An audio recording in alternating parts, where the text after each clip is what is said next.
So you were an assistant to the CEO of Keller Williams? Yeah, seventh most Are powerful man you real estate in the world. Yeah. what on Yeah. earth, And Cody? I grew up kind of, I had a rough childhood to say the least. Both of my parents went to prison for different vices or whatever. They're both great now, but so I left home at 19, joined the army, right? And so like I never really, outside of going to Iraq in 2010 to 2011, I never really like traveled or I wasn't a very seasoned person. Let's just put it that way. And so, I'm with John and we go to our first event and we're staying at the Ritz in Huntington Beach, California.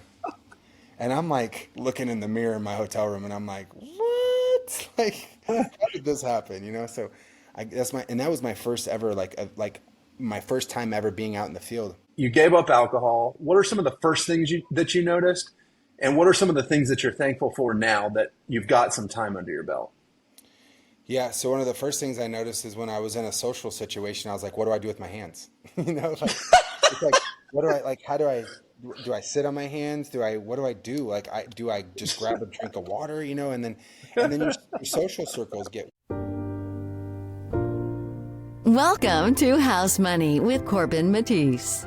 Here we have real conversations with Texas real estate experts. You'll hear true stories about the market from the heart of Texas real estate. Let's go.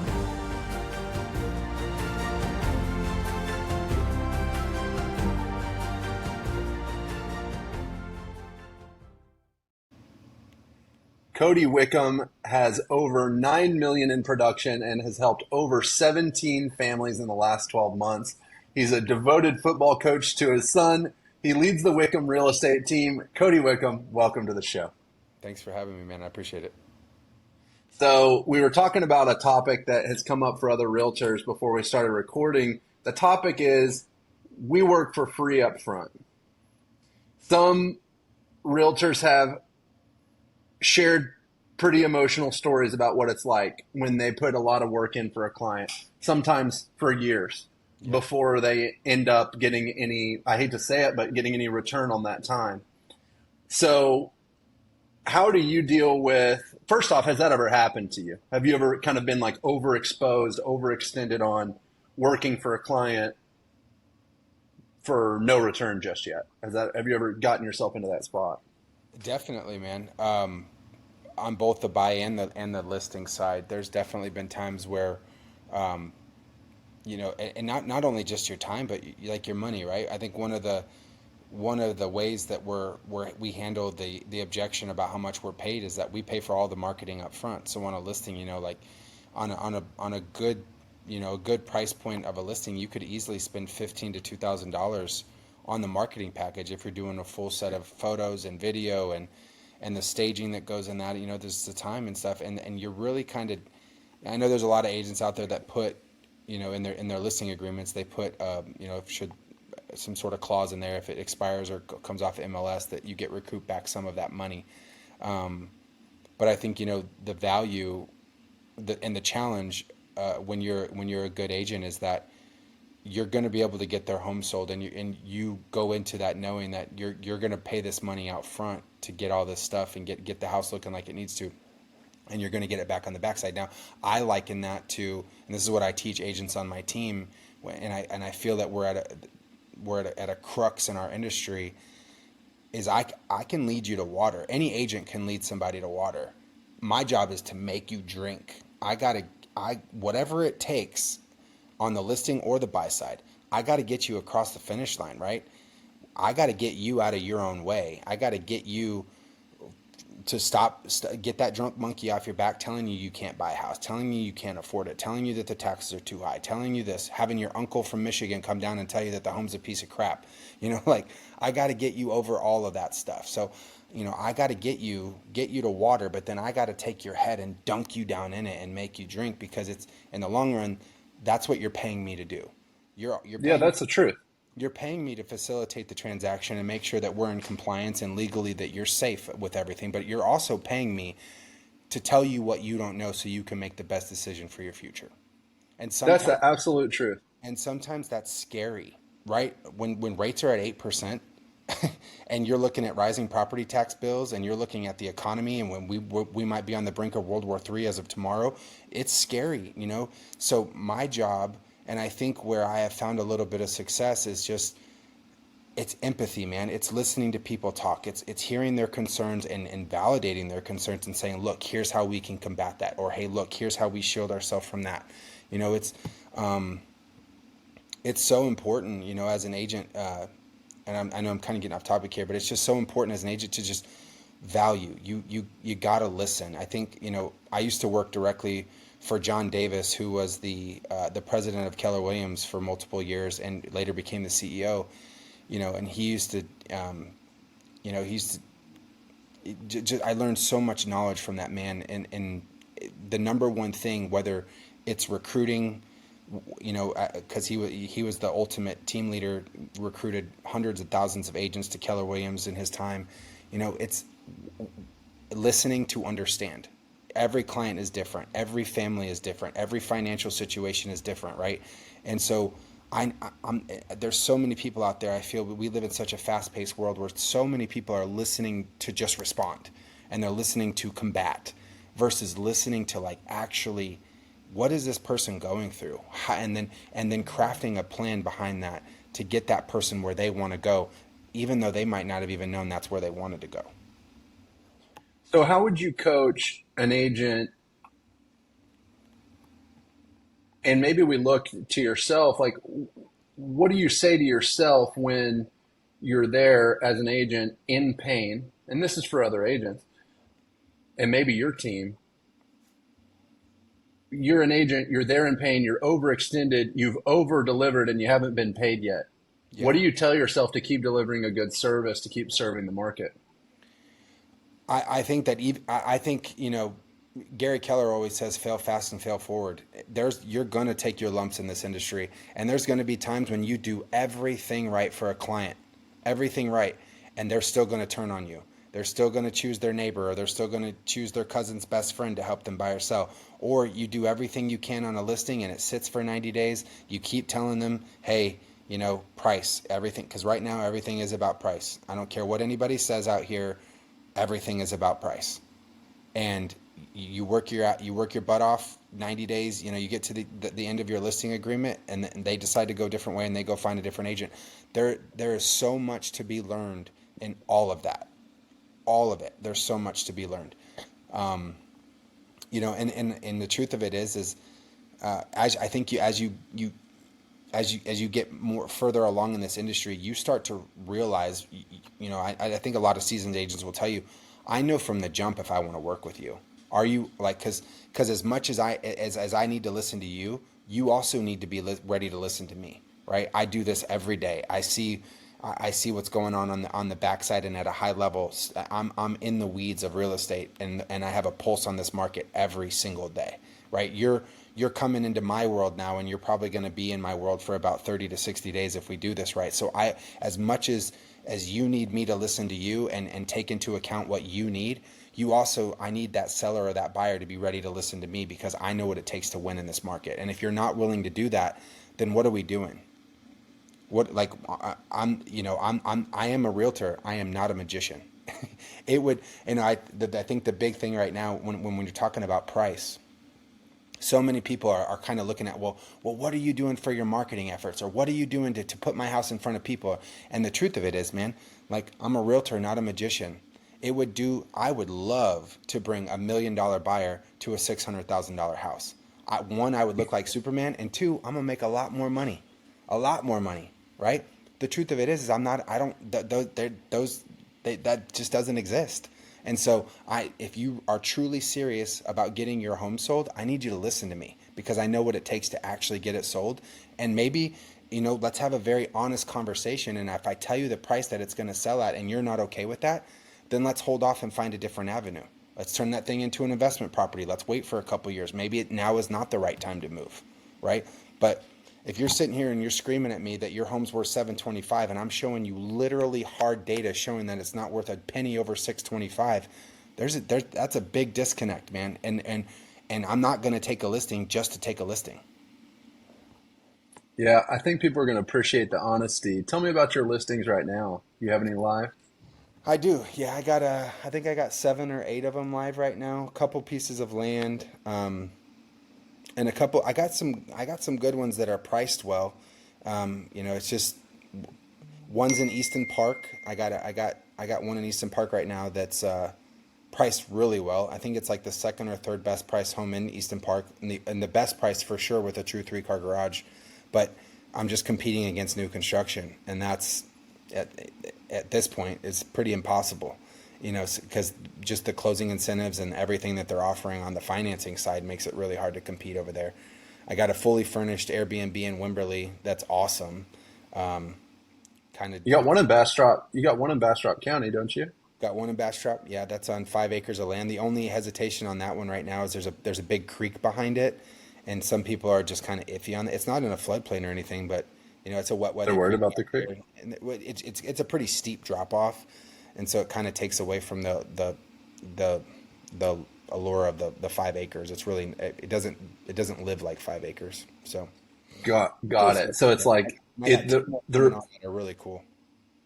okay. So I'll look into that one in Bastrop. I'm in Bastrop County too. Okay. Um, how'd you get into real estate? Honest to God, I was working as an AT&T. I was a cable guy. I just gotten out of the military, just moved back to Texas. Um, Spent 6 years on active duty, finished up at Fort Bragg in North Carolina, moved back to Austin, and I was working as a cable guy, and I hated my life. I mean, Why? it just the worst job ever, man. I mean, imagine being up in an attic with fiberglass insulation in your neck and your forearms, and it's 115 degrees. Not ideal. It was horrible. And so, and Not I'm a ideal. sweater, man. Like when I sweat, it comes out. So, um, I was just pumping my resume out to anybody that would look at me, anybody who would take a Yeah. chance. And I got a call from Keller Williams Realty International, and they said, "Hey, you know, got a new president coming in. He needs an executive assistant." And I said, "Let's go." So I jumped in with No him. way. Yeah, man. So by the grace of God, I literally fell into real estate.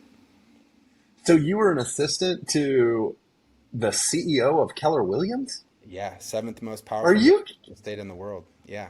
what on Yeah, earth, and I Cody? yeah, so I grew up kind of I had a rough childhood to say the least. Both my parents went to prison for different vices or whatever. They're both great now, but so I left home at 19, joined the army, right? And so like I never really outside of going to Iraq in 2010 to 2011, I never really like traveled or I wasn't a very seasoned person, let's just put it that way. And so, I'm with John and we go to our first event and we're staying at the Ritz in Huntington Beach, California. And I'm like looking in the mirror in my hotel room and I'm like, what? Like, how did this happen? So that was my first ever, like my first time ever being out in the field and actually like getting to it, like talk to real estate agents. I always kind of understood real estate. My parents never owned their own home. But when I got there, and I really started talking to other real estate agents, I was like, so you're telling me you make your own schedule, you pretty much write your own check, and you don't have a boss? Fucking sign me up, man. So I came back to Yeah. Austin and I got licensed pretty quick after that. But yeah, I mean, it was a miracle and it was a total God thing that, I mean, I love what I do. I absolutely love it. That's a pretty cool story, Cody. And I think this will be the first time I've ever shared anything about this on the pod. So it wasn't really easy for me growing up either, and addiction was a tough thing that really got in my parents' way. And due to that, I had some harder days and harder nights than I was probably healthy for me to have.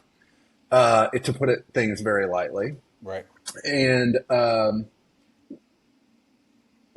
based on everything I don't know the details on it, but based on everything that you went through, what are some of the things what are some of the qualities you're happy you ended up with that maybe others who had it a little easier don't have today?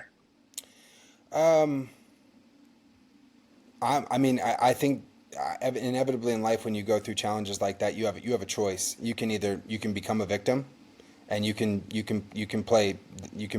turn into you play your sob story all you want, or you can choose to learn from it. And I learned a lot from it. I am so thankful for my experience and everything I went through. And watching my mom overcome a very serious meth addiction, and I look at her now, and like, she's running her own business. She's living her best life, literally. I think it's everything in life is a choice, and the just the power of resilience. Like John taught me this when I worked for him at KW. Like, time is the great equalizer. Every person in this world, regardless of the situation you're in, regardless of your skin color or your ethnicity, everybody has the same 24 hours, and it's what you choose to do with it that define who you are. So I think that for me, going through those things, just the resilience, I think you inevitably, when you're going through scary times like that, you really learn to, like, just kind of trust a higher power, trust your God, and know that, like, there's something bigger at play there. I definitely am not supposed to be where I'm at doing what I'm doing. This is all afforded to me because of the grace of God, and choosing to do the right thing as much as I can. I'm a human being, and I slip up and I make mistakes, but, like, choosing to do the right thing even when it's hard. And I'm so thankful for what I went through. I'm raising, a young son now. He just turned 11. He just graduated from 5th grade today. Like, he's going into middle school, and the life that I'm That's able great. to give him, and the things that we're doing and things that we're experiencing together, like, I've become the dad that I always wanted and always needed. And that's all I could ever ask for. It's amazing, man. I love that. Well, congrats on all your success. I'm so happy to hear that your parents are doing better, Yeah. and it sounds like your faith is a huge part of your life. Um, I've met some pretty successful people where faith is like the central element in their life. Would you describe it like that for you, or is it more of just like a spiritual practice? Or talk to me about how you engage with that every day. Well, for me, it has to be. Like, I've tried it other ways. I've also been sober from drinking for 2.5 years now. I tried it. When I got out of the military, and then I started having a little bit of success with real estate. Like, I very quickly got caught up in the party scene. I got caught up in the, like, traveling and living this crazy, extravagant lifestyle, and you know, I really kind of let my faith go to the back burner at that point, because I thought I was in control. I thought I'm the man now. I'm Hmm. doing all this, and the truth of it Yeah, is yeah, none of this is me. This right. is all. There's something bigger at play here, and so for me, and I don't speak for anybody else, and I don't push stuff on people. That's not my job. If you want to talk about it, let's talk about it. If not, do your thing. I'll be here to support you when you're ready to talk about it. But for me, it has to be the center of everything. It's the core element of what makes me me and keeps my head on straight, because Lord knows I can go left real quick. Like, I got a lot of stuff that I deal with on a daily basis, and a lot of insecurities from my childhood, and trauma and stuff that could take me left really quick, really fast. And I just, the more I try to stay in control of that, the more I suck at it. The more I realize I'm not good at that. So I just give it all to God every day, and I just roll with it, and I try to be the best human I can be. I try to be the best dad I can be, and I truly, truly, another thing about me too, when it comes to the real estate game, I'm not your average agent. I'm never going to be that guy at happy hours. I'm never going to be that guy. I work. When somebody comes to me and they say, "Hey, Cody, like, this is my real estate goal. I want to buy or sell. I need to move on to the next part of my life." I take that very seriously.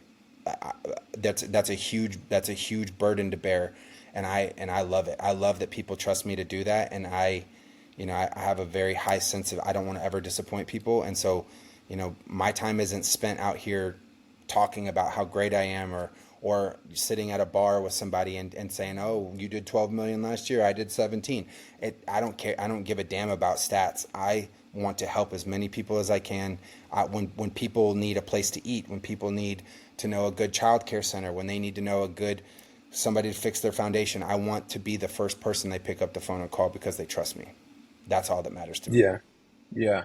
Man, you're bringing up a lot today that I haven't talked about. Your sobriety, you said it's been how long for you? 2.5 years. 2.5 years. I think maybe it's been 11 or 12 for me. Awesome. Congratulations. I don't ever talk about it. Um, it seems like it's something that's kind of easier not to think about, to be honest, or like I hope I don't think about it very much because Yeah. uh, it made a big impact giving up drinking for me. Big time. And I'm terrified of what would happen if I went back ever. Like, I just don't want to see it. You know what I mean? Like, you can imagine it pretty easy. I just don't want to see it. Yeah. Over the course, I'm super interested because you probably have a really good contrast over the past 2 years. So what are some of the first things that you noticed? You gave up alcohol. What are some of the first things that you noticed? And what are some of the things that you're thankful for now that you've got some time under your belt? Yeah, so one of the first things I noticed is when I was in a social situation, I was like, what do I do with my hands? Like it's like, what do I like? How do I sit on my hands? What do I do? Like, do I just grab a drink of water, and then your social circles get weird. And I think that this is what Yeah. people don't talk about enough. We live in a society, especially in the real estate world, we live in a society that revolves around drinking.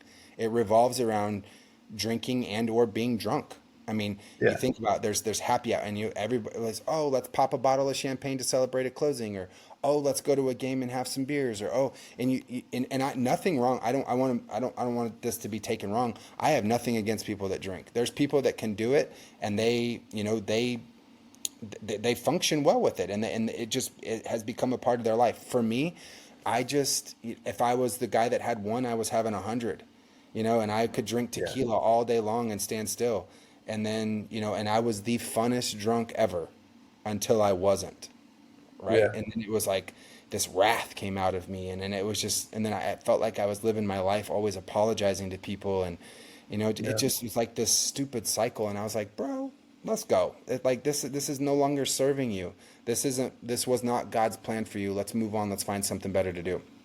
And so literally I just, I was sitting on my couch, and it was going into New Year's Eve, and I was watching the ball drop, and I drank all the tequila in my house, and I opened up a bottle of champagne, and I was like, dude, you don't even like champagne. Like, it gives me a headache. It's just not my thing. I never liked it. And, I just kind of, at that point, I was like, I'm going to quit for a week. And then a week turned into a month, and a month turned into 6. And, here we are. And I'm very thankful for that. And so, I think it's really weird at first because you don't know what to do, and people start treating you differently because they're like, oh, now I can't drink around that person. And they, you just kind of, you start to find that your social circle kind of fades. But it's also, again, it's the way you look at stuff. I also found a lot of people that I found that were like truly in my life for me, not for drinking Cody or what I could offer them. It was like they were there for me. And so I got real clear on who mattered. And I'm real thankful for that. And then just my relationship started improving. My relationship with myself, the way that the inner talk, this inner self-talk to myself, my confidence, the way that, my son's relationship, my relationship with my family, things just started to get better. I started to feel better. And the clarity, the mental clarity was like, whoa, what is this? I felt like I was just like super brain all the time. Like I had all these great ideas because I wasn't living in this fog anymore. It was pretty cool. But I will say around that 6-month mark, I started to feel some emotions that I was like, whoa, like what do I do here? Stuff that I hadn't felt since I was a kid. What I realized was that for so long I'd just been kind of drowning that with alcohol. Like that feeling would come up. It's like, oh, let's party. And so now it really kind of forced me to take a look in the mirror and just have some really good and honest conversations with myself and figure some stuff out versus just running from it. So that was a challenge. For sure, that was a challenge. But, you know, now I'm a part of a men's group on Thursday mornings at my church that just, that room is powerful. That room is very powerful. It's a lot of good men doing good stuff, and we all struggle, you know, and I think that's, if there's one thing if anybody's listening to this that could get anything out of it, is that you're not alone.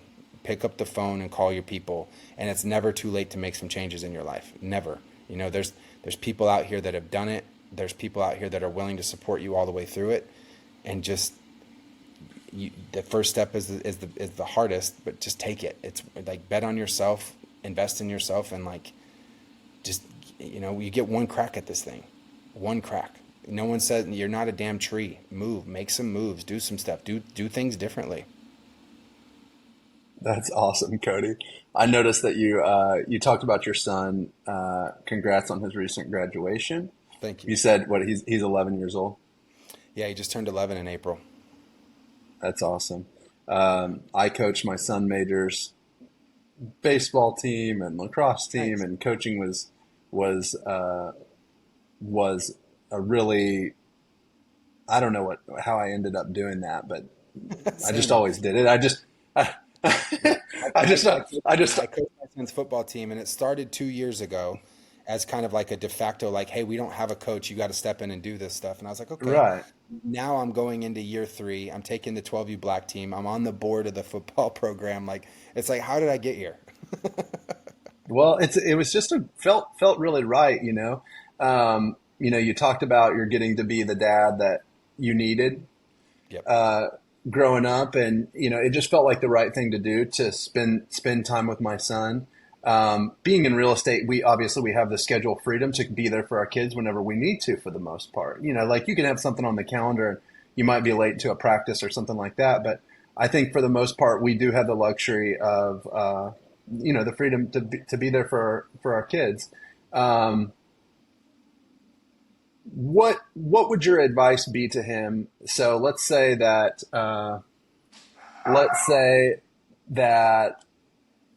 he's about to graduate high school, mm-hmm. and he's saying, you know, I'm thinking of a career in real estate, and I'm trying to decide whether or not I want to go to school or what my next step is. But let's say I wanted to get started in real estate now. What should I go to work on first? Like, if I want to have a really big career, you know, there's people in real estate who do a transaction a year or no transactions, right? Yep. But let's say that he said, Dad, I want to have a really big career. What should I start my focus on? What should I work on first? Like, what do I do? If he wanted to have a really big career in real estate, and let's say as a realtor specifically. Yeah. Well, I mean, I think if you zoom out even from the real estate, you're a salesman. Point blank center, you're a salesman. And so you got to know, when you're a salesman, you got to know what the heck you're talking about. You got to, you know, market knowledge is so invaluable. And keeping a pulse on what's going on all the time, like knowing what schools are coming, what the school ratings are, knowing, you know, just different stuff that's so important to people. And then, you know, I think how to talk to people, how to relate to people, how to listen to people, but more than anything, just always be coming from value. How can I help you? And not just in a real estate sense, like how can I just be a resource to you for whatever you need? How can I be a conduit to get you from where you are to where you want to go? That's when you can do that, you can sell anything. You know, when you become the it guy for a family, one, you're locked in with them forever, but the referrals that you get from that's how I always liken starting a real estate business as kind of like a snowball. You start out really, really small, right? And then as you do well, you kind of roll down the hill and it just gets big, it gets to a point where you're starting to get these calls from people that are like, hey, got your name from your, it's not even like, you don't even got to audition for it. It's just like, hey, come list my house, or hey, I'm ready to buy a house. I already got pre-approved. Let's go see houses on Saturday. That's when it gets fun. That's also when it gets overwhelming. And then you got to hire the people around you to go out and service those people, and people that you have taught to do it your way. But I think in the beginning, man, it's just like, how do you make yourself irreplaceable? My goal when I meet with people is that they don't even think twice. They know when I leave that room, or I leave that house, or that first consultation, like, Cody's the guy. I'm gonna do whatever he tells me to do, and I'm gonna do it when he tells me to do it. That's my goal. Dude, that's amazing. So I get what you're saying. I really feel that about the momentum that you build up with the couple wins. You like start to get some success. You're promising a good service to people, and then you deliver the good service to people, and those kind of start to build on each other. And so that's amazing. So talk to me about what. Not to interrupt you there, but for any newer agents or agents that are listening to this too, I see this a lot too. There's a lot of agents that'll go out there and they'll get 2 or 3 contracts under their belt pretty quick. And then it's like they take 90 days off. They're like, I got, I'm about to make $20,000 in the next 30 days. I'm going to take 3 months off. No, you can't do that. You got it. Like, getting started is the hardest, right? So when you got some momentum going, you got a accelerator to the floor. You can't stop. Like, you got to keep that thing going, because once you stop, man, getting that momentum again is hard. And I think that's where a lot of the burnout comes from. I think that's where a lot of, 70 some percent of realtors are washed out. It's because they'll go out, they get a little bit of success, they hit 1 or 2 contracts, then they start living this bougie lifestyle. They're buying these $10,000 watches, they're going to freaking Bali, they're buying these cars they can't afford, and then then they look at their pipeline and they're like, oh, damn. Like, I have no money coming in over the next 90 days. What am I going to do here? And then it's like, oh, now I got to go back to the bar, or, oh, I got to go get this job. I got to go back to my desk job. So it's very, very key when you start to have some success, market the hell out of it. You push harder in those moments than you ever have. And you have the right to. Like, you just had some success. Every closed sale is a billboard for you to go and get more and more and more and more and more. It's when people decide to take a break. It makes no sense to me. But if you're listening to this, go harder when you get that success. Yeah, it's almost like in a commission business with a long decision process or a long commission process, they'll like, you imagine them like a caveman. They like kill one antelope, drag it into the cave, and they stop hunting. And it's like, well, I mean, that's going to keep you fed for a little bit, but let's make sure that you're in shape to hunt every day. Yep. Because that's kind of that's what keeps it anxiety free. If they let that build up too long, their clients start to feel the need. You know what I mean? Like they're kind of, you've heard of like the commission breath thing. And the truth of it is when you're under the gun like that, and you got a mortgage due, and you got childcare dues coming up, and you got a house payment or a car payment and insurance and electricity, you got all that shit coming up, you're not providing the best service to your clients because you're coming from a position of need. Like, I'm just trying to rush you through the process because I want to get paid. And clients feel it, especially now. I tell all these agents that I work with now, like, we live in a world where people know when they're being sold. You don't even have to really say anything. I can tell from your body language why you're here. And it's just like, a used car salesman walking up to you. They're not there they're there because they want to make money, period. So when you're under the gun like that, you start to rush the process to where you're not providing that top tier that's going to get you referrals and tons of more business. You're not doing it because you're just operating from a position of like, please let me close please let me do this. Please let me, versus like, hey, I'm going to come alongside you however long this takes. It might take a year. We were talking about in the beginning. It might take 18 months for you to get your credit report cleaned up so we can get you pre-approved so you can buy something. But guess what? I'm right here. I got you. Let's make this happen. Right? There's just it's a different type of energy. So you need to always be operating from a place of, you know, I'm comfortable and I'm able to provide you the best service because I'm comfortable, not the other way around. Have you seen anything like that with lenders that you've worked with? I know a lot of people have approached you. You've been successful as a realtor, which means you get a lot of loan officer calls. Have you seen it as a problem in the industry that a lender will want the low-hanging fruit, but not really want to work to help the people that need it the most? Um, Honestly, I haven't. I've been very, very fortunate so far to work with a lot of really good people who, I make it very clear with the lenders that I do work with. Like, look, if I got a client sitting here, I don't care if they're 200,000 or 2 million. We're going to treat them the exact same, And the minute that you don't, that'll probably be the last time that you and I ever do a deal together. Just because Yeah.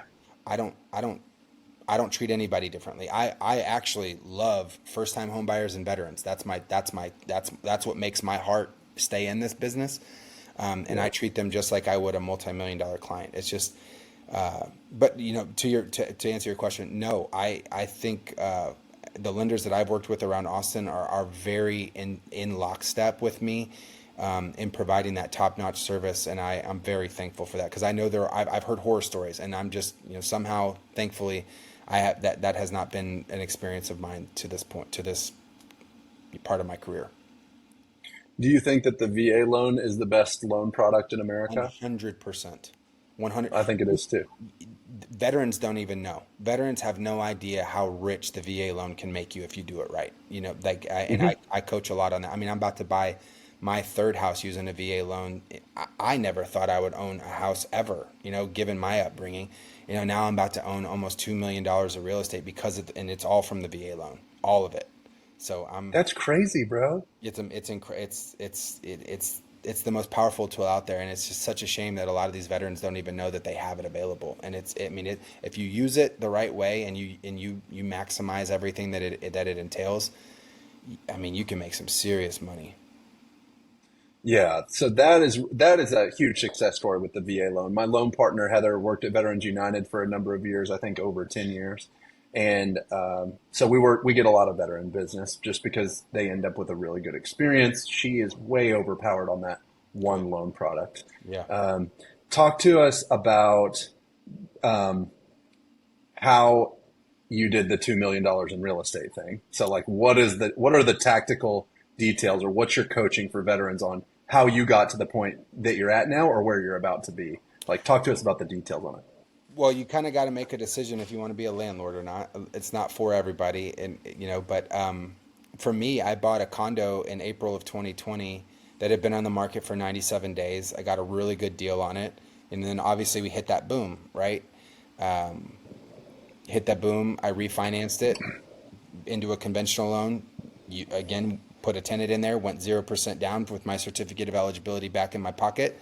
Went bought another one. Moved into that one, lived in it until I got to that 80/20 threshold, refinanced that into a conventional loan, boom, VA loan. I close on June 9th on my new house, and I'm like, it's just, there's so many things you can do with it. And a lot of people don't even know, like, you can have multiple houses with a VA loan. Your certificate of eligibility doesn't get wrapped up all in one house. There's different variables and different stuff you can do. And especially, like with me as a lender, I'm going 0% down, and then my 3% is paying any closing costs that I might have tied to it. Like, I'm literally walking into a house with like zero. I don't have to put any money up front.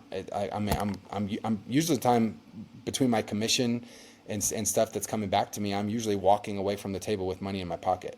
So Yeah. it's an incredible thing. Getting to literally own your own piece of America after you fought for it, you served for it, with literally no risk, 0% down. What are you waiting on? Why are you waiting? Like, do it now. Hmm. It's education, don't you think? Don't you think it's a lack of education? Yeah, the VA has made some really, really good strides in the last 5 to 6 years, definitely, in getting more information disseminated. But it is that people just don't know what they don't know, and the world is Mhm. so busy that a lot of people they just don't take the time to figure it out. Is anybody doing that right now? Like, is anyone in Central Texas committed to educating veterans? I go to Fort Hood. I've been to Fort Hood, I think Fort Cavazos. I've been up there 4 or 5 different times talking to outgoing soldiers that are in the process of transitioning out of the military to just talk to them, one, about the transition, but two, about the benefits afforded to them. And then every veteran I meet, the first thing I ask them is, what's your disability rating? Right, and tell me what it is, and if it's 0, I'm like, we got to get started on that immediately. We got to get you as high as we possibly can. And if they are, somewhere between 60 and 70%, I got to get you. Like, I'm going to coach you on how to get you to 100%. 1, you're going to make way more money every month, and then 2, you're not paying property taxes, and that is an absolute game changer. Like, that's a huge deal. So I've coached a lot of veterans on how to get connected with their local veteran services officer inside of the county that they live in, how to start their appeal to the VA to try and get them as close to that 100% as we can get them.